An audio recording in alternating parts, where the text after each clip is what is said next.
यो जिएनजीको आन्दोलनमा जुन चलेर ध्वस्त भएको मालपोतमा धेरै दस्तावेजहरू पनि चले र सार्वजनिक जग्गाहरूका यी पनि पक्कै चले होला, तर मसँग सुरक्षित रहेको सार्वजनिक जग्गाको विवरण जुन 21,000 भन्दा माथि किता रहेका छन्, यो मैले आज यही मालपोत कार्यालयका प्रमुखलाई हस्तान्तरण गर्न गइरहेको छु।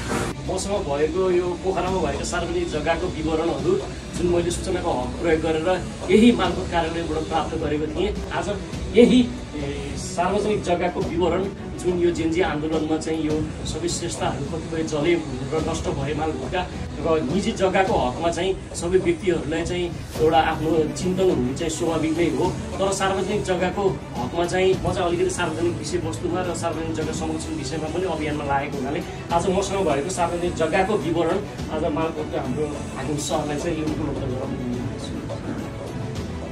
सार्वजनिक जग्गा विवरण हाम्रो सरबाट उपलब्ध भयो। यो हाम्रो कार्यमा सङ्ग्रहित रूपमा हामी राख्ने भयौँ।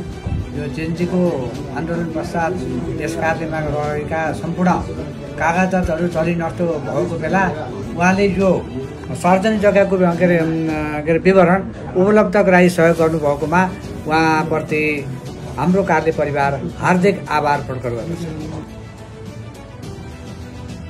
श्रेष्ठ कायम गर्ने कुराहरू जहिले गर्दा पनि हुन्छ, यसमा कुनै किसिमको हदम्याद छैन।